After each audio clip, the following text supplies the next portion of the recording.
하는 음모가 우리 있게 되는데요. 우리 같이 제목 읽어보도록 하겠습니다. 시작. 원수의 목전에서 상을 베푸신다. 아멘.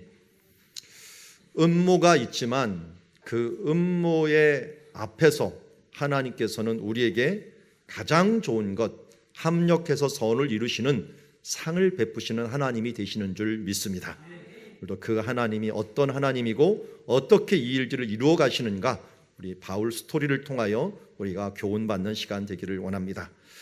우리 가장 멋있는 본문이자 또 귀한 본문이 오늘 우리가 보는 23장 11절 말씀이죠. 같이 한번 읽어보겠습니다. 시작.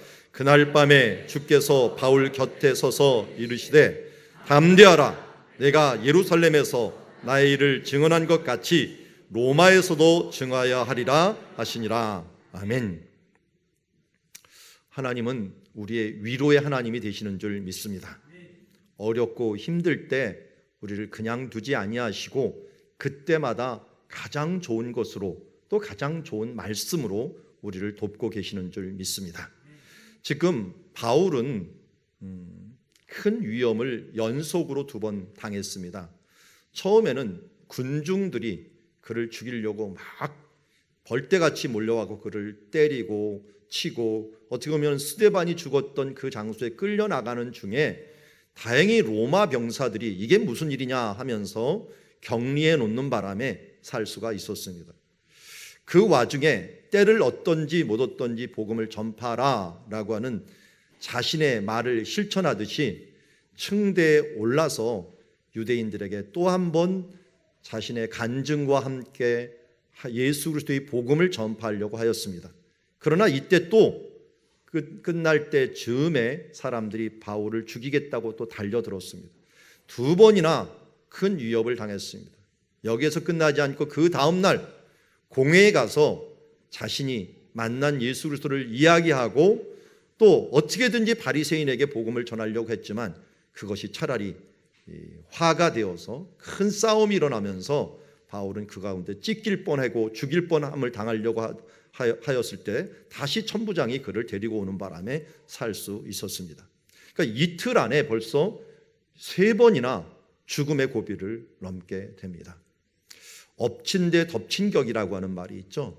우리가 하나님을 믿는 사람들, 레위기 26장에 보면은 내 말을 준행하면 하나님께서 어떤 복을 주시냐면 내가 땅에서 하는 일들 가운데 하나를 심으면 30배, 60배, 100배를 거두는 양식과 형통의 복을 주고 또한 주변에 평화를 주고 화평을 줄 뿐만 아니라 내가 하는 모든 일이 잘 되어서 번성하는 축복을 줄 것이라고 약속해 주셨습니다.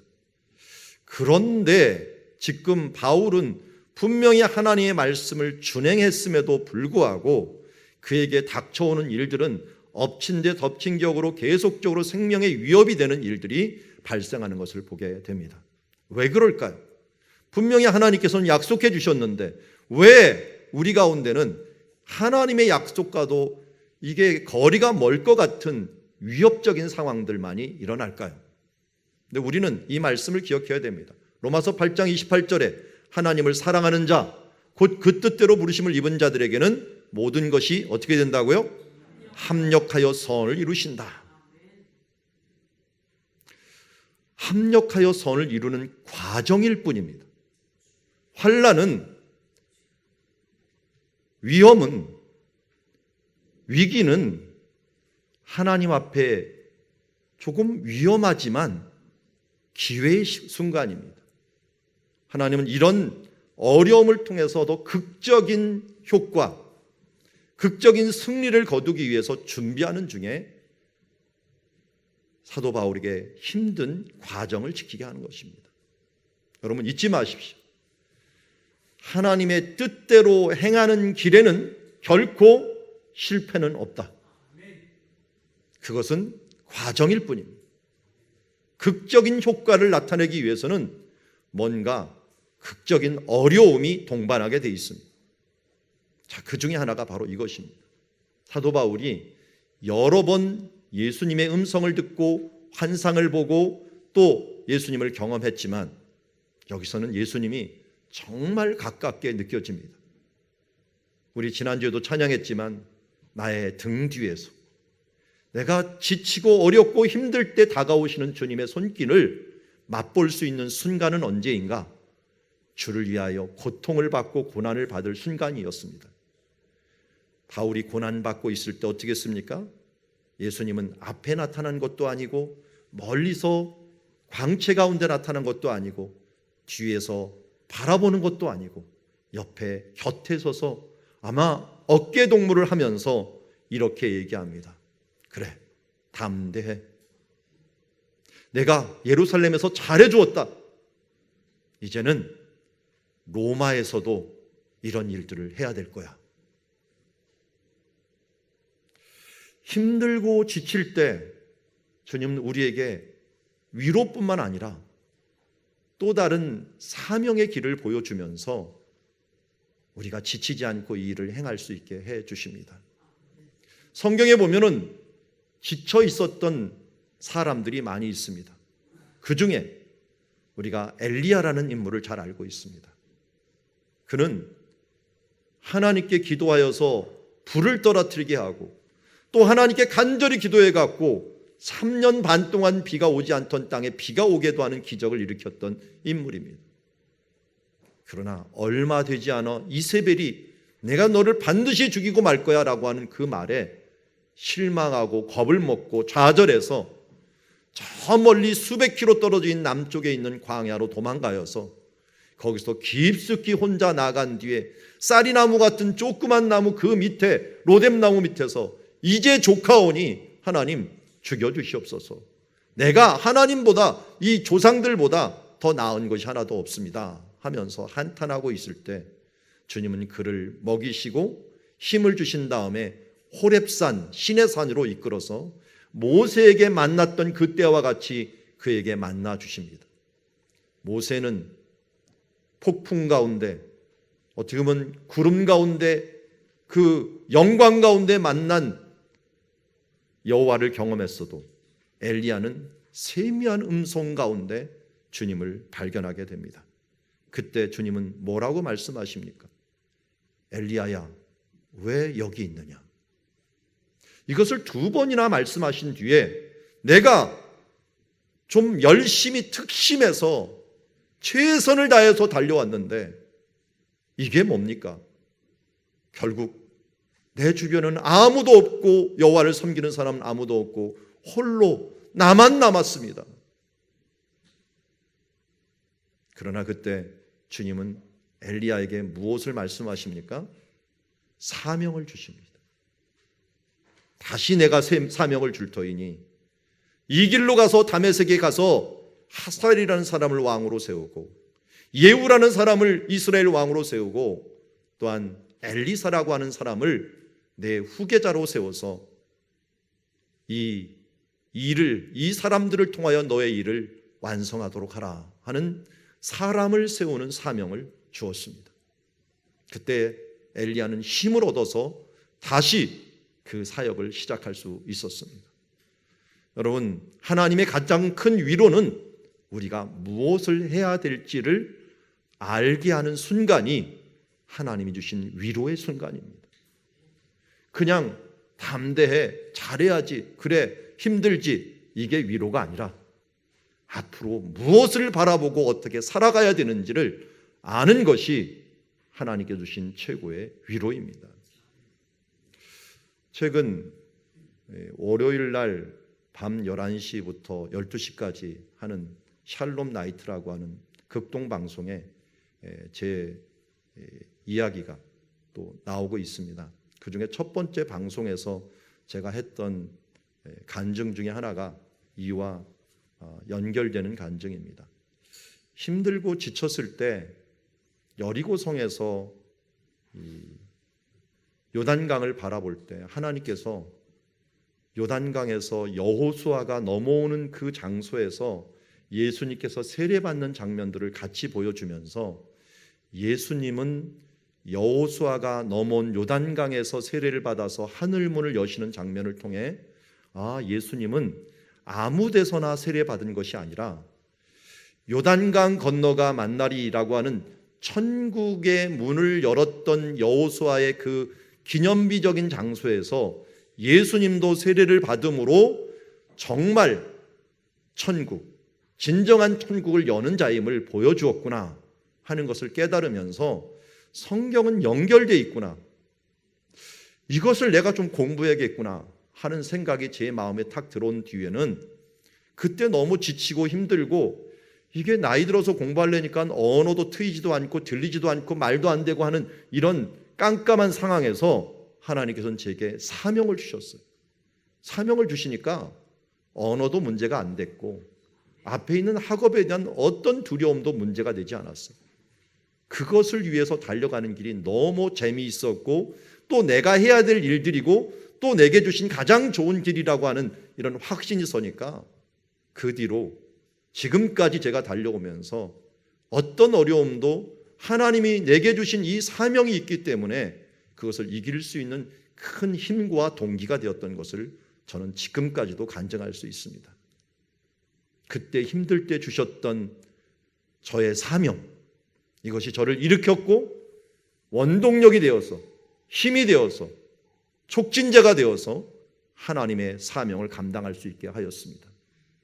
여러분, 우리가 지쳤을 때 주님 앞에 나와서 내가 과연 지금 무엇 때문에 지쳐 있는가, 내가 바라보는 방향 가운데 무엇이 잘못되었는가, 무엇을 잊어버리고 있는가 하는 것을 한번 돌아보고 다시 사명에 충실한 사람, 사명의 선명함을 가지고 달려가는 주의 백성이 되기를 주의 이름으로 축원합니다.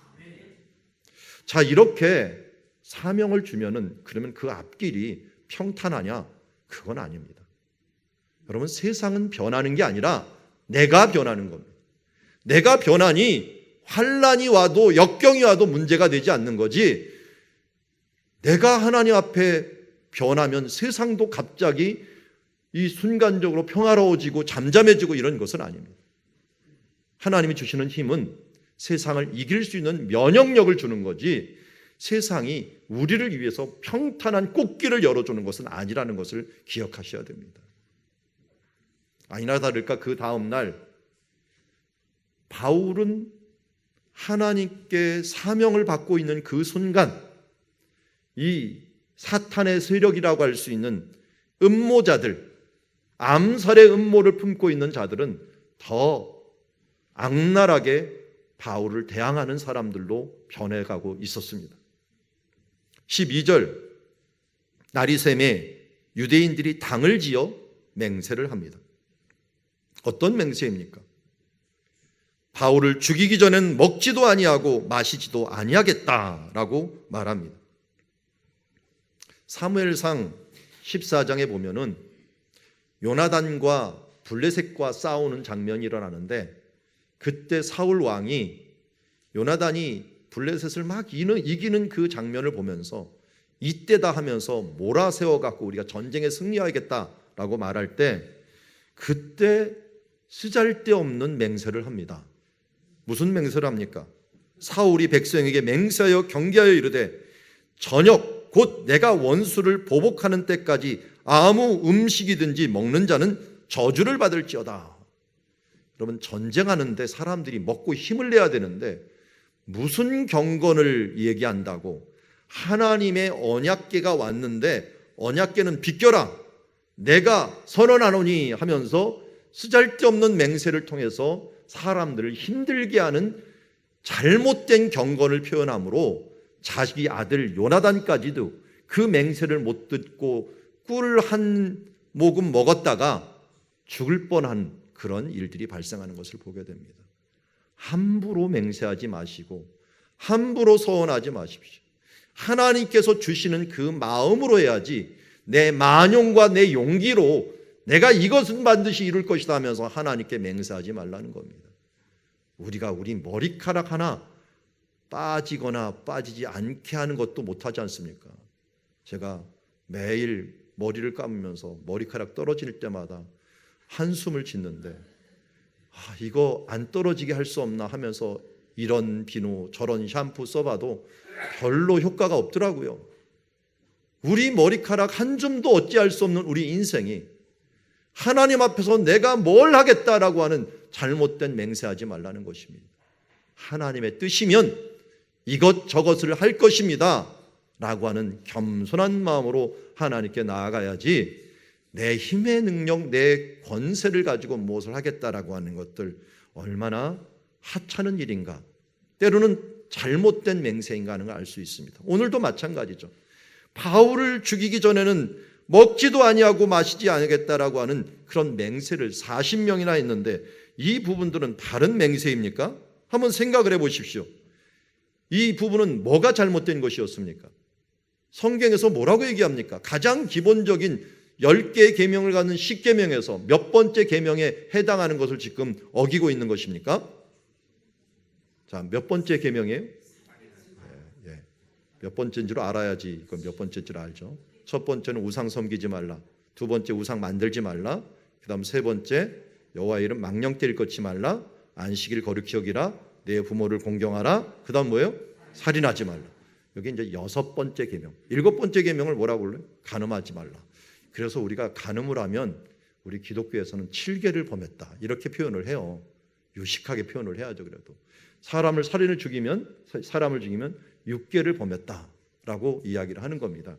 그래서 이 하나님께서 하지 말라고 하는 계명이 너무 선명한데 지금 사람을 죽이겠다고 결단하는 것이 하나님 앞에 제대로 맹세가 되는 겁니까?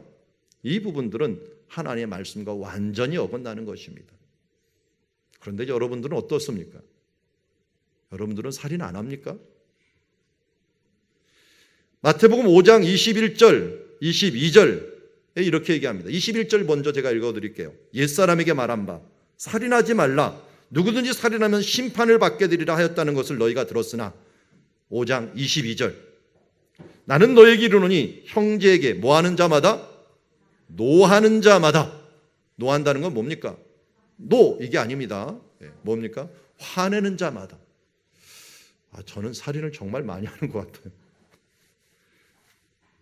욱할 때가 많아요. 원래 A형들이 욱할 때가 많다 그러죠. 여러분, 제가 강단에서는 욱을 안 하니까 안 하는 줄 알지만 저도 욱을 잘하는 사람입니다. 이러다 보니까 정말 마음을 상하게 할 때가 제법 많이 있습니다. 그런데 이게 뭐라는 거예요? 심판을 받아야 될 것이라고 합니다. 또 뭐라고 합니까? 라가 이게 무슨 뜻이냐면 이게 머리가 빈 사람. 머리가 빈 사람이라는 건 바보라는 뜻이죠. 애들도 저보고 가끔 가다가 바보 그러더라고요. 그러면 이게 뭐예요? 공에 잡혀갈 일이랍니다. 지금 거기다가 미련한 놈, 무식한 놈 이렇게 하면 어떻게 돼요? 지옥불에 들어간답니다. 이건 좀 너무 세지 않습니까? 하나님이 만들어 놓으신 사람, 천하보다 귀한 생명에 대해서 함부로 행하지 말라는 겁니다. 나도 귀하지만 너도 귀하고 모두가 하나님 안에서 귀한 존재들입니다. 그러기에 인격을 무시하면서 화를 내거나 또 그 사람을 바보 멍충이라고 얘기를 하거나 또는 미련한 놈, 이런 무식한 놈 이렇게 하다 보면은 지옥불에 던져진다라고 말합니다. 이런 근거에 의한다면 우리는 살인하지 않는 사람입니까? 이 암살의 음모를 가진 사람만 보고서 그럴 수 있어 라고 우리가 손가락질할 수가 있습니까? 우리는 이들을 보면서 나를 돌아보아야 됩니다. 이게 반면교사라고 하죠. 의외로 성경에서는 잘못한 일이 잘한 일보다 더 많습니다. 왜요? 잘못한 일을 통하여서 많이 배우기 때문입니다. 실패는 성공의 어머니이기 때문에 실패를 통해서 더 많은 것을 배우기 때문에 성경은 실패한 이야기가 굉장히 많습니다. 여기서도 이러한 사람들을 통하여 우리가 거울이 되어서 나는 과연 문제가 없는가? 나는 괜찮은가? 하는 것을 돌아보아야 됩니다. 나도 모르게 하나님의 일을 박해하고 나도 모르게 바울을 죽이려고 음모를 꾸미는 내 삶이 되지 않도록 항상 깨어서 모든 사람들을 대할 때 사랑으로 인격적으로 주님께서 나를 대하기를 원하듯이 나도 또 다른 사람을 대할 수 있는 주님의 자녀가 되어야 될 줄 믿습니다. 이어서 이 사람들은 어디로 가느냐? 이 40명의 음모자들, 암살자들은 대제사장들과 장로들에게 가서 말을 합니다. 여러분, 대제사장과 장로들은 누구였습니까? 얼마 전에 공회에 모였던 사람입니다. 그래서 15절에도 나오잖아요. 공회와 함께라고 얘기합니다. 공회원들입니다. 공회원들이라고 한다면 요새 말로 하면 재판관들입니다. 재판관들. 그러니까 이때는 재판관보다 더 강력하게 입법과 사법을 다 쥐고 있는 것이 공회였습니다. 70여 명이 모여서 이스라엘 전체 일들을 의논하고 결정하는 기관이었습니다. 그리고 심지어 사형 선고도 내릴 수 있었습니다. 물론 죽일 수는 없었지만 그러나 때릴 수 있었고 죽이는 것들을 결정해서 로마에 넘겨주면, 그 당시에는 로마 식민지였기 때문에 로마 총독은 별 문제가 없다면 그것을 존중해 줘야 되는 세계였습니다. 그러기에 이 대제사장들은 한마디로 요새 말하면 법관입니다. 법관들은 뭘 해야 돼요? 법을 잘 지켜야 됩니다. 대제사장은 요새로 말하면 법무부 장관입니다. 요새 법무부 장관 때문에 문제가 커졌지만 어쨌든 그 사람하고 똑같은 역할을 했던 사람이 대제사장들입니다. 근데 이들이 법을 가장 잘 알고 가장 잘 지켜야 될 사람들이 어떻게 합니까? 이 암살자들이 와갖고 우리가 바울을 죽이기 전에는 아무것도 먹지 않기로 굳게 맹세하였으니 이제 너희는 그의 사실을 더 자세히 물어보는 척하면서 공회와 함께 천부장에게 청하여 바울을 너에게로 데리고 오게 하라. 우리는 그가 가까이 오기 전에 죽이기로 준비하였노라.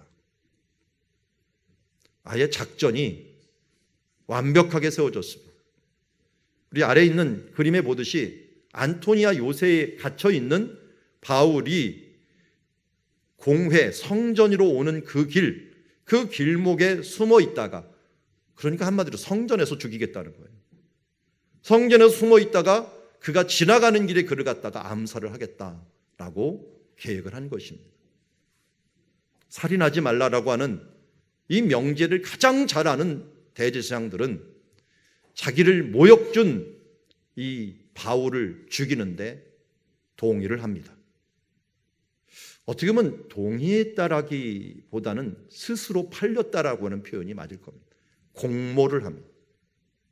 공모를 하면서 자신이 죽이지 않았으니, 이 공회에서 죽이지 않고 오는 길에 죽였으니 자기네들은 무관하다라고 하면서 빠져나갈 구멍을 얻고, 이 열심 있는 아마 아시아 쪽에서 온 사람들 혹은 이 사두개인들, 이런 사람들이 힘을 합쳐갖고 지금 죽이려고 하는 이 과정 중에서 그에게 공모를 하면서 이 동의를 하면서 이 일들을 이루기를 원했던 것을 보게 됩니다.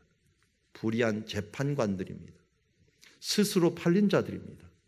그러면 성경에서는 악인을 말할 때 여러 악인이 있지만 왕들 중에서 가장 악한 왕을 어떤 왕이라고 칭하고 있습니까? 우리 왕들 중에서 제일 기억나는 악한 왕이 누구예요? 아합이라고 하는 왕이에요.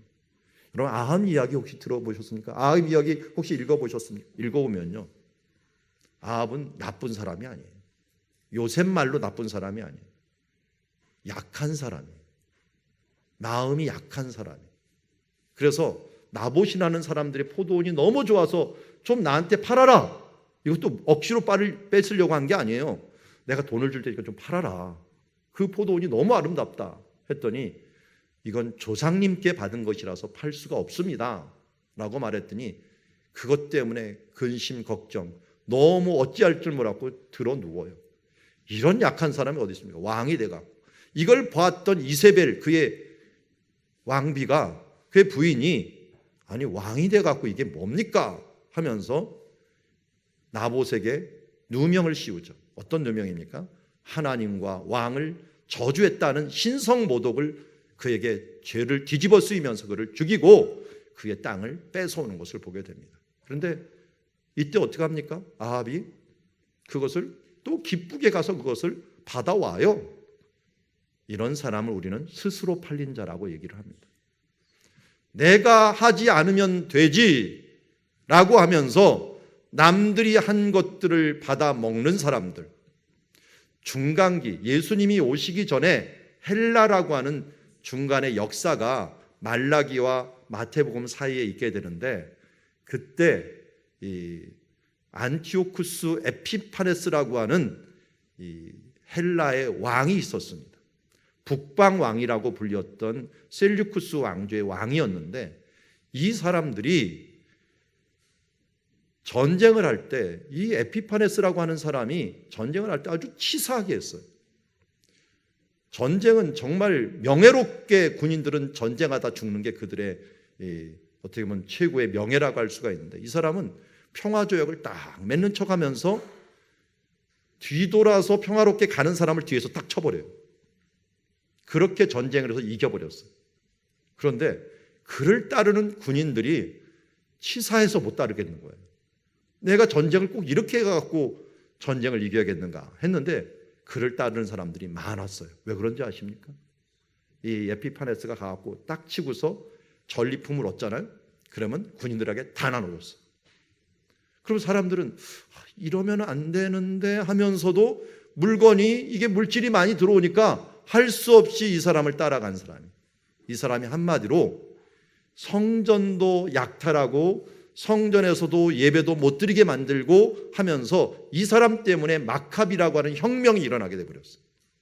그래서 수전절이라고 하는 절기가 만들어진 것도 이 사람이 주변 사람들에게 이런 치사한 방법, 심지어 유대인들이 안식일에는 전쟁을 안 한다는 걸 알고 일부러 안식일에만 가갖고 전쟁을 하고, 특별히 대속죄일에는 이 사람들이 절대로 어떤 일을 안 한다는 걸 알고 대속죄일에만 가갖고 그들을 뺏어갖고 오고 하는 이 치사한 전쟁을 했던 사람인데, 사람들이 왜 많이 따랐느냐? 스스로 팔려서 물질을 얻다 보니까 물질에 눈이 어두워서 명예를 다 뒤로 던져버리는 모습들을 봅니다. 이게 바로 인간이고 이게 바로 스스로 팔린 자들입니다. 여기 있는 대제사장들도 자기의 이익에 반하는, 지금 바울을 죽인다고 하니 공모를 하고 스스로 팔려서 자기가 원래 가지고 있던 직분들도 잊어버린 채로 법을 집행하는 자가 법을 어기고 그렇게 살아가는 모습이 바로 이들의 대제사장들의 실상이었던 것을 보게 됩니다. 과연 우리는 어떻습니까? 우리는 눈 감고 넘어가는 것이 얼마나 많습니까? 하나님 앞에서 옳지 않은 것인데도 불구하고 옳지 않은 것에서 오는 것들에 대하여 우리가 자연스럽게 받아들입니다. 저도 좀 고민이 많을 때가 있어요. 성경의 해석에서 이렇게도 생각할 수 있고 저렇게도 생각할 수 있는 것들이 가끔 있어요. 가끔 여기 지금은 거의 안 사오더라고요. 우리 교회에서 커피가 없고 그럴 때는 집사님들이 식사 당번을 하시는 분들이 커피를 이렇게 4개를 딱 꼽아 갖고 오다가 목사님 하나 드세요 하면서 딱 드리더라고요. 근데 저한테 제가 먹을 때 무슨 생각이 들까요? 이거 주일날 내가 상거래를 하지 말라고 했는데 성경에서 상거래를 하지 말라는 나한테 커피를 사왔어? 이걸 먹어야 될까요? 말아야 될까요? 고민이 되더라고요. 그래서 이 사도 바울이 말씀할 때는 물어보지 말고 먹어라. 그 믿음을 위해서 먹어라라고 하는 말씀이 또 있어요. 그래서 그냥 먹어야 되나 마셔야 되나 고민이 들 때가 있어요. 그런데 그 조금만 생각하면 이건 이렇게 하지 말라고 내가 교훈을 해야 되는데 이걸 또 마시면 이런 일들이 반복되면 어떻게 되나 하면서 항상 고민을 제가 가지고 살아요. 주일날만 되면 그런 고민들이 한두 번 일어나는 것들이 아니에요. 제가 주일 성수를 그렇게 하라고 하는데도 불구하고 이 정도는 하면서 누군가 사주고 누군가 행하는 이런 부분들을 그냥 자연스럽게 넘어가는 일들, 자칫 우리가 스스로 팔리는 일들이 아닌가 하는 것을 돌아보기를 바랍니다. 오늘 불의의 재판관들은 바로 이렇게 스스로 팔린 자가 되었습니다. 나도 모르게 내가 아합처럼 악한 왕의 대표자가 될 수 있다는 것을 잊지 않고, 여러분 팔린 자가 아니라 선도하는 자, 하나님의 선을 선도하는 자가 되시길 바랍니다. 이때 하나님께서는 이 계획을 파하십니다. 어떻게 파하시느냐? 한 청년이 이 소식을 듣게 되었습니다. 아마 누군가를 통해서 들었을 수도 있고 직접 음모하는 것들을 들었을 수도 있습니다. 어쨌든 바울의 생질이 그들이 매복하였다는 것을 듣게 됩니다. 생질이 어떻게 되죠? 족보가? 예. 이게 좀 어려워요. 그냥 조카라고 하면 될 것 같다가 여기다 또 생질이라고 했어요. 누님의 아들, 누님이라고 하는 표현이 없어요. 그냥 누이라고 하는 표현이에요. 누이의 아들이, 여기서는 원어적으로는 그렇게 되어 있습니다. 자기 누이의 아들이 찾아왔다라고 얘기합니다. 우리는 생질이라고 이야기를 합니다. 그가 찾아와서 그가 바울을 죽이기 위해 매복하였다함을 듣고 와서 영내에 들어와 바울에게 알려줍니다. 바울은 그때까지 죄가 정해지지 않고 또 로마 시민이라는 것들 때문에 어느 정도 만남이 허락이 되었기 때문에 쉽게 접촉을 할 수 있었던 것 같습니다. 그때 이 소식을 듣고 바울이 한 백부장을 청하여서 이 청년을 천부장에게 빨리 인도하라 라고 하면서 그에게 이야기해 주었습니다. 저는 말씀 중에 항상 좀 애매하고 전하기에 좀 민망한 말씀들이 있어요. 그 중에 하나가 주 예수를 믿으라 그리하면 너와 내 집이 구원을 얻으리라 라는 말씀이에요. 내가 믿으면 내 집도 구원 얻나? 이것처럼 오해하기 쉬운 딱 말씀입니다. 그런데 잘 보면 그 시대에 주신 말씀이에요. 그 시대에는 그 간수가 가장이었어요. 가장이 하라고 하면 그 밑에 가족들은 다 해야 되는 사회였어요.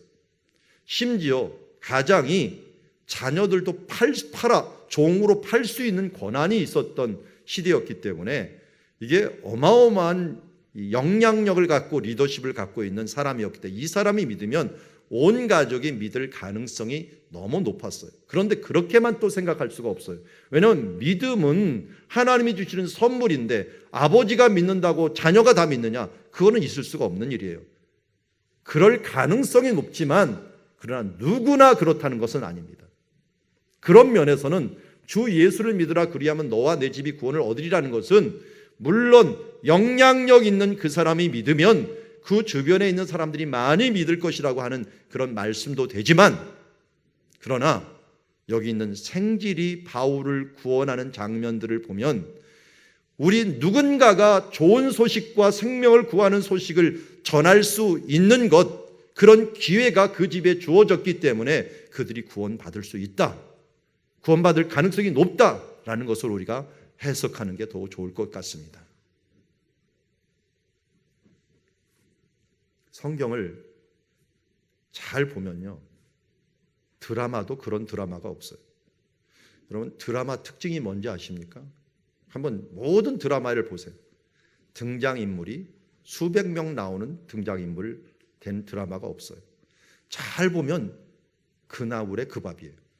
요 사람이 요거하고 관련 있고 요거와 관련 있고 그것도 안 되니까 출생의 비밀이 딱 들어가고 나중에 보니까 뭐 이 사람이 자기 엄마였고 또 이 사람은 누구였고 그러니까 그 사람 거기끼리 다 이렇게 얽히고 설켜갖고 몇 명 안 나와요. 그 몇 명 안 나오는 것 가운데서 무슨 대단한 이야기가 막 이루어지고 있어요.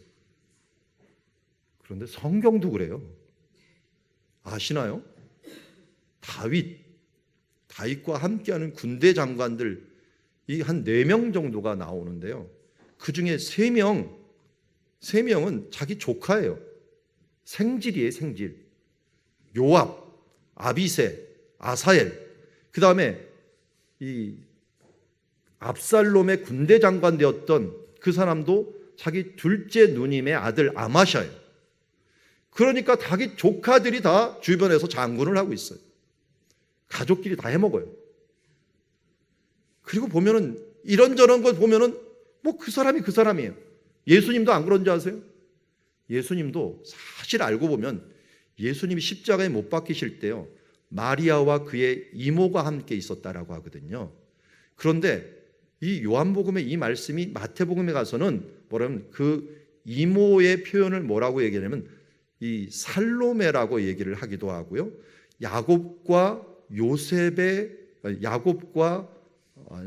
야고보와 요한의 어머니라고도 얘기를 해요. 그러면 야고보와 요한은 누구예요? 세베대의 어머니거든요. 이 세베대의 부인이거든요. 좀 복잡하죠. 야고보와 요한을 세베대의 아들들이라고 해요. 그 세베대의 부인이 살로메예요. 이 살로메가 이모예요. 성경적으로 보면은 이모가 되면은 지금 야고보와 요한은 누구예요?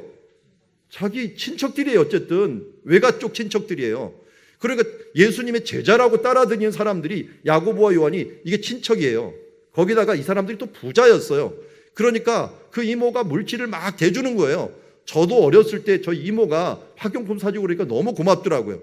그런데 여기도 보니까 예수님이 그 도와주는 사람이 이모가 도와주고 그의 이 친척들이 같이 하니까 옆에 있는 친척 관계가 아닌 사람들이 위기감을 느끼는 거예요. 와갖고 그 이모가 와갖고 얘기를 한 거예요. 우리 아들 2명을 이 영광을 얻으실 때 좌편과 우편에 앉게 해달라 그러니까 웬만한 사람들이 그 말하면은 위협감을 못 느꼈을 텐데 아니 힘도 있고 친척도 되고 끼리끼리 노는 것 같은 이 모습에 제자들이 시기와 질투를 느꼈던 거죠. 여러분 여기도 마찬가지입니다. 사도 바울도 잘 보면요. 무슨 일이 있냐면 친척들이 많이 도와줘요. 우리 데살로니가에서 잘 보면 도와줬던 나손이라고 하는 사람이 친척에 해당하고요. 고린도에서도 친척이 등장하고요. 여기서도 친척이 등장해요. 왜 이런 일이 벌어지느냐? 이 친척들이 그러면 어떤 관계를 가질까요? 이 친척들이 복음을 받을 수 있는 가장 근접한 곳에 위치하게 되므로 구원받을 확률이 가장 높은 거예요. 우리가 이제 12월에 들어가서 생명사는 자치를 한다고 하지만 여러분들이 해야 될 가장 큰 일은 가까운 것부터 구원시키는 거예요. 가까운 사람들부터 기도하면서 어떻게 하든지 그들이 여기 있는 생질이 바울을 살리듯이 나도 바울이 아마 생질에게 복음을 전하였을 것입니다. 우리가 서로 복음을 전하고 좋은 것들을 주면서 우리 가까운 이웃, 가까운 친척들을 통하여 하나님의 나라가 이루어질 수 있도록 최선을 다하는 것, 이게 가족 구원이요 하나님의 나라 구원이요 주 예수를 믿으라 그리하면 너와 내 집이 구원을 얻는다는 말입니다. 그냥 주신 것이 아니라 하나님이 주신 축복이라고 생각하면서 이 일을 행하시길 바랍니다. 이 생질은 어디로 갔습니까? 천부장에게 데리고 왔습니다. 사도 바울이 뭐라 그랬습니까? 백부장한테 천부장에 이끌어라. 백부장한테 직접 말할 수도 있었지만 이 일이 새 나가거나 문제가 되면 큰일이 벌어질 걸 알고 바울도 지금 무슨 말씀을 이미 받았어요. 로마에도 전하게 될 것이다 라고 하는 걸 알았어요. 그렇기 때문에 자기가 아무 일도 안 해도 하나님께서 로마로 갈 것이라는 걸 믿었지만 그러나 우린 말씀을 그렇게 받으면 안 돼요. 우리의 노력 100%와 하나님의 예정 100%가 합쳐갖고 하나님의 나라를 이루게 됩니다. 바울은 최선을 다해서 자기의 안전을 도모했어요. 그래서 천부장에게 이 부분들 최고 지휘관에게 이것을 말했습니다. 최고 지휘관은 아니라 다를까 그를 데리고서 갑니다. 그를 데리고서 그의 손을 잡고 물러가 조용히 말하는 것을 보면은 유대인들은 바울을 죽이려고 하는데 로마인들은 차라리 바울을 지금 보호하고 그에게 다정히 이야기하는 모습을 보게 됩니다. 그러면서 내 말이 무엇이냐라고 하면서 이 축복의 증인이 되는 생질의 말을 들으려고 하는 것을 보게 됩니다. 우리도 그런 축복의 증인이 돼야 됩니다. 거룩의 증인, 거룩의 통로, 축복의 통로가 된다는 것은 복음을 전하는 것이고 이 사람을 살리는 길들을 알려주는 것이야말로 이것이 복음의 길이요 이게 축복의 통로가 되는 길인 줄 믿습니다. 여러분 아브라함이 하나님께 복을 받았는데 내가 복의 근원이 될 것이다. 내가 복이 될 것이다 라고 했는데 복이 되었어요. 어떻게 복이 되었죠? 그 복이 되었다는 말을 갖다가 다른 말에서는 뭐라고 하냐면 믿음의 조상이 되었다라고 얘기합니다. 복이 되는 것은 내가 믿음의 사람으로 굳건히 서 있을 때 내 주변의 사람들도 복을 받고 내 믿음을 본받아서 내 가족들도 복을 받으면서 내가 복의 근원이 되는 삶을 살아갈 수가 있는 것입니다. 복은 나에게로부터 시작을 합니다. 하나님께서 주시는 복이 나에게로부터 시작할 수 있도록 내가 믿음 안에서 굳건히 서 있는 삶을 살아야 될 줄 믿습니다. 그가 이제 그 복에 살리는 말을 합니다. 유대인들이 공모하기를 그들이 바울에 대하여 더 자세히 묻기 위하여 당신에게 그를 데리고 공회로 오라고 말할 것이다. 이 말은 얼마 전에 묘사를 했기 때문에 저라면은 이렇게 얘기할 거예요. 대답하되 유대인들이 이래저래 말을 했습니다. 이렇게 말하지 않고요. 이렇게 표현했을 거예요. 그 청년이 바울에게 했던 말을 천부장에게도 하였더라. 이런 식으로 끝날 수도 있었을 거예요. 간단하게 끝날 수도 있었을 거예요. 그런데 왜 또 반복합니까? 중요하기 때문입니다. 이걸 왜 두 번이나 반복해서 우리에게 알려줬을까요? 너희도 이런 거 조심하라는 겁니다. 이게 사탄의 전략입니다. 사탄은 그냥 평상시의 일, 우리에게 이익이 되는 것처럼 우리를 불러오는 척하면서 거짓말을 합니다. 그러면서 그 거짓 중에 우리를 중간에서 그 거짓에 빠지도록 만들어 놓은 음모가 있다는 것입니다. 사탄을 예수님께서 정의하신 아주 좋은 말씀이 있습니다. 요한복음 8장 44절에 사탄을 이렇게 얘기합니다. 너희는 너희 아비 마귀에게 났으니 너희 아비의 욕심대로 너희도 행하고자 하느니라. 그는 어떤 자라고요? 처음부터 살인자라. 그러니까 사람들이 살인하려고 하는 거예요. 죽이려고 하는 거예요. 그리고 그 뒤에 보면 이는 그가 거짓말쟁이요 거지의 아비가 되었습니다. 결국 거짓말하는 것들, 거짓말쟁이가 되는 것들은 누구를 따르는 거예요? 사탄을 따르는 것입니다. 여러분, 목적이 수단을 정당화할 수가 없습니다. 지금 이들이 어떤 목적이 가지든 우리가 또 어떤 목적을 갖든 수단은 내 마음대로 해야 된다고 말을 하면 안 됩니다. 목적이 정당하면 수단도 정당해야 됩니다. 이게 하나님의 뜻입니다. 하나님께서는 바로 정직함과 진실함으로 일을 하도록 우리에게 명하셨는데 우리가 이 일들을 놓치면 안 됩니다. 사탄의 이런 거짓 전략을 여러분들이 잘 파악하고 나도 그곳에 쓸려가지 않도록 조심해야 됩니다. 이런 모든 계획이 이제 이 생질의 정보 제공으로 천부장의 결단으로 모두 무산이 됩니다. 무산이 되는 정도가 아니라요, 원수의 목전에서 내게 상을 차려주십니다. 22절에 보면 천부장이 청년을 보내면서 경계합니다. 이 일을 내게 알렸다고 아무에게도 이르지 말라. 비밀 유지를 해라. 왜 그랬을까요?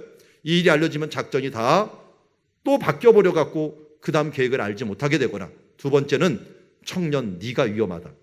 네가 암살당할 수도 있다. 그러니 너는 아무에게도 알리지 말라라고 말했습니다. 그리고 나서 어떻게 했습니까? 백부장 둘을 부릅니다. 밤 제3시, 밤 제3시라고 하는 것은 해가 진 후 3시간 후. 우리가 6시에 해가 진다고 생각하면 몇 시겠습니까? 9시경. 사람들이 이제 모두 잠자로 들어갈 때, 그때 사람들을, 군대를 모으라고 얘기합니다. 은밀하게 일을 이루기 위함이죠. 몇 명을 모읍니까? 보니까 보병 몇 명? 200명. 또 기병 70명. 창병 200명. 총 몇 명입니까? 470명. 예, 산수를 잘하시네요. 그러면 세상에서 덧셈 뺄셈만 잘해도 문제가 없습니다. 인생의 덧셈 뺄셈만 잘하시면, 정말 빼야 될 것과 더해야 될 것들만 잘 알면 그렇게 문제되는 건 없습니다. 이걸 거꾸로 하니까 문제가 되는 거죠. 거기다가 또 뭐도 준비하라고요? 보니까 바울을 태울 짐승도 준비하라고 합니다. 하나님은 바울에게 로마에 갈 것이다라고 약속을 해주셨어요. 지금 로마에 어떻게 가나요? 사람이 몇 명이 지금 호위를 합니까? 470명. 천부장이 몇 명을 다스리는 사람들이라고요? 1000명이에요. 그러면 470명이 거의 500명 가까이 된다면 그 천부장의 군대의 반이 바울을 호위하게 됩니다. 그냥 호위해 갖고 제수로 끌려가는 게 아니라 짐승을 타고 갑니다. 최소한 말 아니면 나귀를 타게 되겠죠. 이거는 무슨 임금님의 행차보다 더 멋진 행차가 가는 것 같아요. 불을 앞에다가 밝히고 이 깜깜한 데지만 환한 불빛을 가지고 이 행군하는 이 말들과 함께 말들의 호위를 받고 군대들과 앞뒤에 군대를 가는 게 무슨 왕이 행차하는 것처럼 지금 움직이면서 로마를 향하여 갑니다.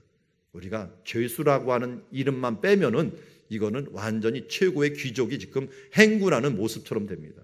이것이 바로 원수의 음모 앞에서 하나님께서 우리에게 상을 베풀어 주시는 그런 모습을 보는 듯합니다.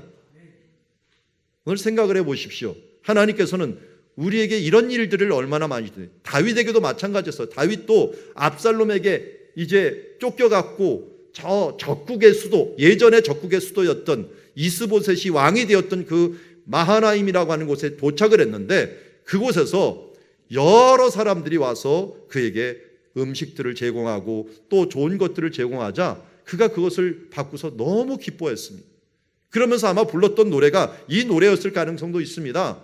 주께서 내 원수의 목전에서 내게 상을 차려주시고 기름을 내 머리에 부으셨으니 내 잔이 넘치나이다. 그때 대접을 극진히 했던 바르실레라고 하는 노인이 있었습니다. 거의 80이 되는 사람이었는데 적국이었던 장소에서 어떻게 그 사람들이 마음이 변해갖고 바르실레가 너무 대접을 잘해줬습니다. 곡식뿐만 아니라 침상과 또 오는 사람들 모두 피곤한다고 마시는 것들 다 제공을 해줬습니다. 그러자 이 다윗이 그때 너무 고마웠습니다.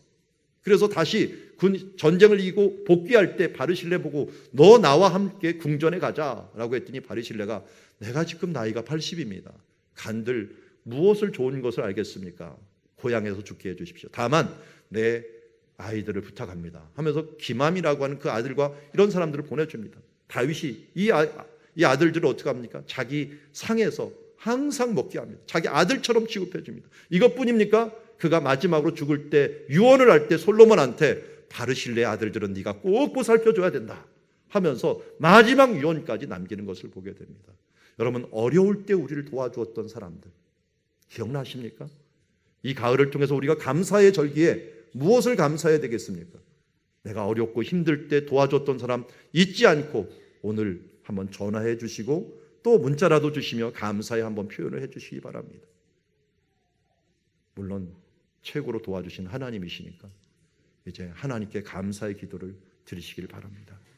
오늘 우리 가운데 최고의 것, 최선의 것을 베푸시는 하나님께 감사하는 한 주간이 되기를 주의 이름으로 축원합니다. 말씀을 정리합니다. 바울을 죽이려는 음모 앞에 우리는 사명이 위로다라고 하는 것을 배우게 되었고 사탄의 전략을 간파하라고 하는 말씀을 들었습니다. 또한 원수 앞에 상을 차려주시는 하나님께 감사하는 자가 되자라고 하는 결심을 하게 되었습니다.